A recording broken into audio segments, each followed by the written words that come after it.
sees the pattern. The technician within sees the work. The manager within just gets pissed off.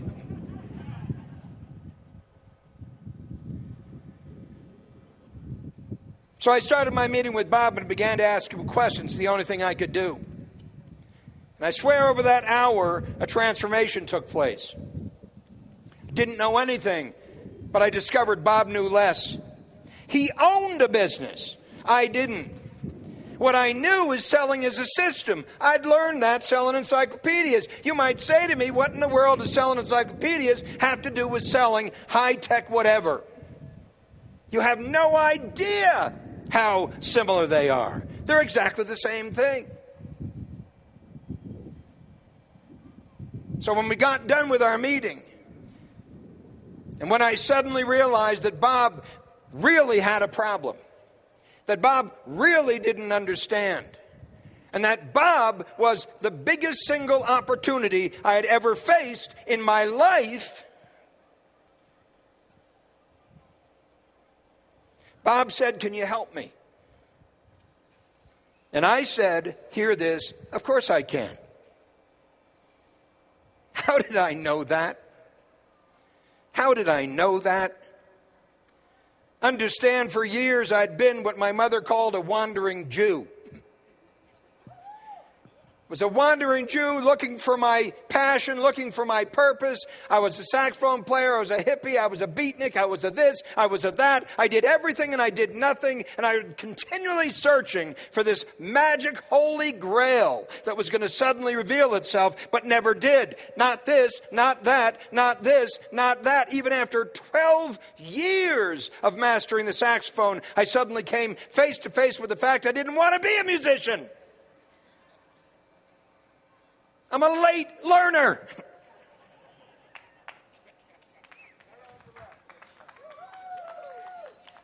And that's cool. Because I felt it. And when you feel it, something is speaking to you. A perfect stranger is speaking to you.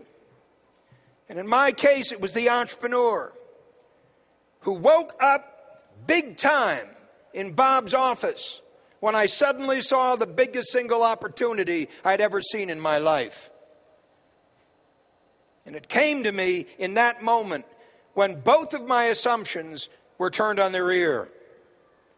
He owns a business, but he doesn't know anything about business. And he doesn't know what I do, and I've never been in business.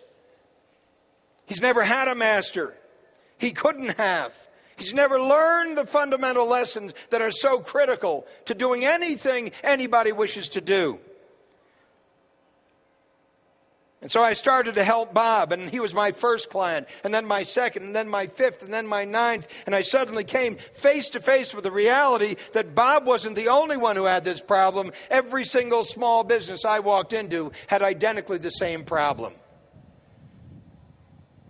Bob never even imagined he could successfully sell what he needed to sell by creating a turnkey system to sell it. I showed him he was wrong. Bob thought he needed sales engineers to sell his product, people who really know the product. And I demonstrated to him it's exactly the opposite of what he needed. He simply needed someone who was willing to master the system. What system? The system we created. Out of what? Out of our entrepreneurial imagination. Out of the Imagineer that woke up in me and began to ask the essential questions that nobody seemed to be asking everywhere I went. It was astonishing to me, ladies and gentlemen. Astonishing to me. First I was this and now I'm that. How in the hell does that happen? You have to be available. Are you available? Is anybody in this great, great outdoor sanctuary available? If I never see you again,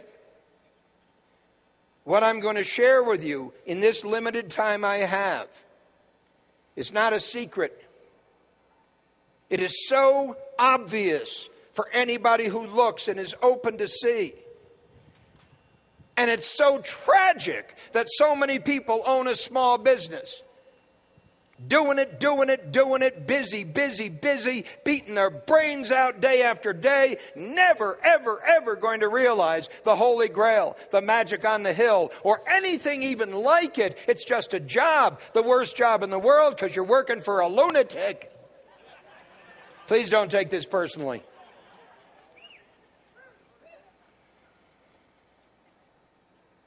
Created a turnkey system for Bob, and then Jerry, and then Mary, and then Smitty, and then Judy, and then this one, and then that one. And even when I did that, suddenly we came to the realization that not only didn't they know that selling is a system, but they didn't realize that management is a system. They didn't even know that marketing is a system. They didn't know that anything was a system because they didn't think systemically.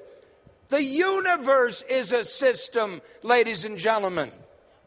You come face to face with the reality that everything is connected. And if you do this, that changes, and that changes, and that changes. Everything is changed by one decision. Your life is a universe. What does that mean? And why is that important? Because nobody can be free until they realize that. Because nobody can be free until they come face to face with that. Because nobody can transform his or her life, let alone his or her company, until he transcends his life, her company. The entire reality is it just happens like that, and you suddenly see it because every bit of you is awake and alive to it, because you're seizing a day that everybody else is asleep to. As I went from client 1 to client 2 to client 3 to client 4, Ace's company grew. We began to discover the truth about business, which wasn't a secret. It isn't a secret. It's the most amazing thing to see, however, because it's facing you everywhere you look. I suddenly realized that what had happened in all of these small businesses had been like the owner of the business, the founder of the company. How many of you own your own business? The owner of the business, the founder of the company, wasn't an entrepreneur at all. What I've come to call a technician suffering from an entrepreneurial seizure.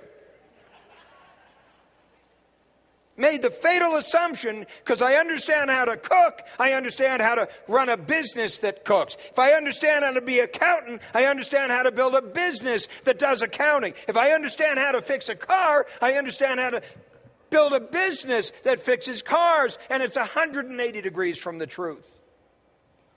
Knowing how to do the work of a business has nothing to do with building a business that works. And the technician suffering from an entrepreneurial seizure builds the business around him or her. I am my business, they say proudly. And I look at them and say, what a tragedy that you'd believe that to be true.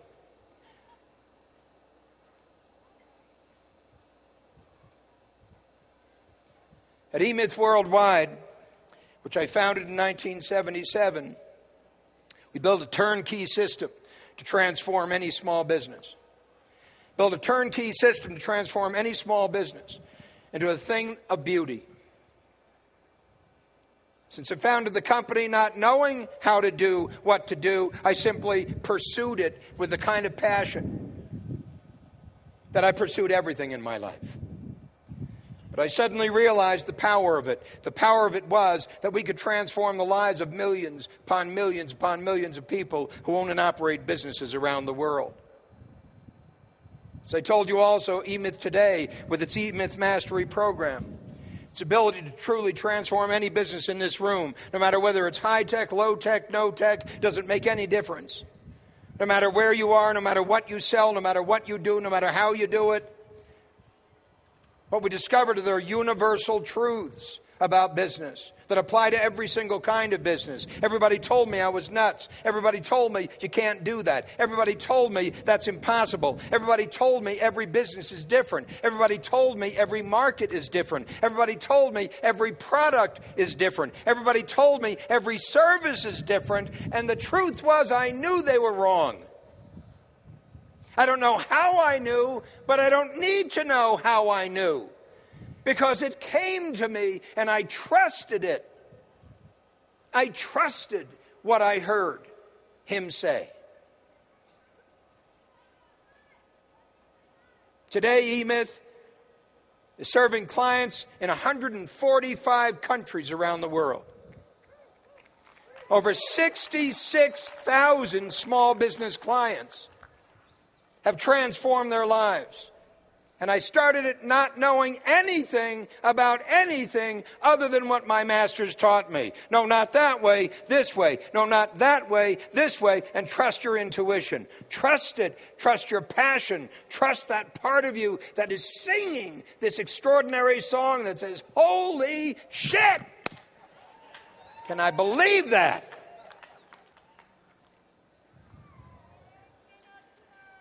And so we did it.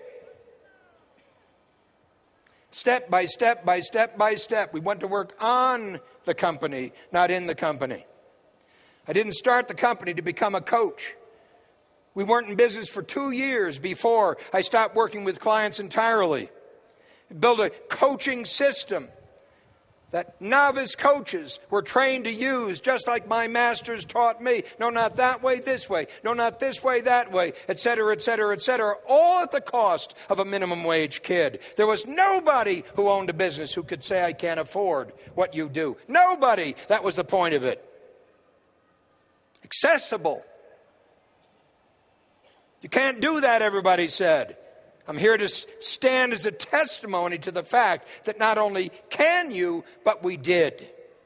And we've been teaching countless thousands of small business owners through our programs and countless millions through my books and tapes and seminars and so forth and so on to do exactly what I'm sharing with you here.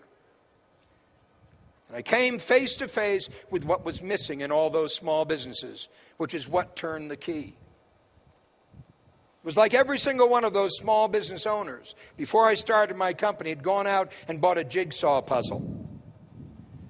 And everybody here knows what's on the cover of a jigsaw puzzle box. What is that? The picture of the finished puzzle. And it was like every single owner of every business I walked into had bought the box, opened it up, spilled all the pieces on the floor and thrown away the cover. There was no vision of what the business was going to look like when it was finally done. Please hear this. There was no picture in their mind of their exit strategy. There was no picture of what the company was going to look like, act like, feel like, be like when it was finally done. There was no clear, perfect picture of the result. There was no great idea in any of those small businesses. They're just people who preferred to work for themselves rather than for somebody else. Doing it, busy, beating their brains out, trying to get the job done. There was no soul in those businesses. There was no spirit in those companies. There was no passion for a result that would blow people's minds when they saw it. There was no brand of business. Do you understand, when we stand here in this seminar of the century, you're a testimonial to the fact of what I'm speaking about. Understand, the people who attracted you here, the company that attracted you to this event, have exactly what's missing in every single small business I've walked into. For years and years and years and years. A brand, differentiation, a key personality, a way of looking at the world, a way of communicating it, A way of touching the hearts and minds of tens upon tens upon tens of thousands of people. Most people in small business would not even imagine putting on something like this. Think about it. When was the last time you put on something like this? And how come you wouldn't even dream of putting on something like this? Because there is no dream, there is no vision, there is no purpose, and there is no mission. Please don't take this personally. Just listen to me. I'm not beating you up, I'm waking you up.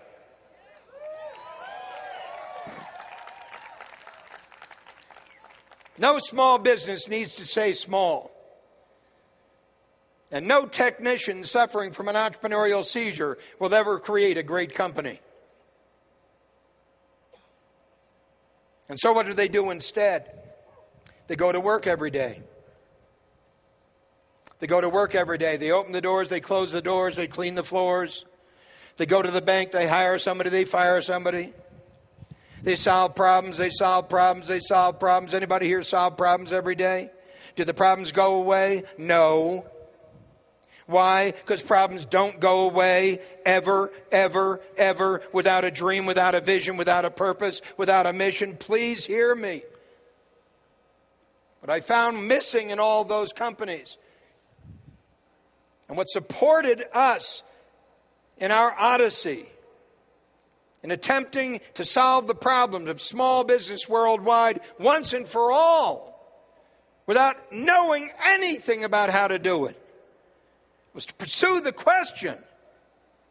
To pursue the question. Please write this down. What's the question? What's the question? What's the question? Please say it. Please say it again. Good. It's not a question of what's the answer. The answer is irrelevant. It's what's the question. Discover the question and you'll discover the meaning of life. Now you think, sitting here, how presumptuous it would be from a 70-year-old, 71-year-old guy in a white suit saying to you in the most improbable way that the secret of life comes with a question. Who am I? Who am I? Who am I?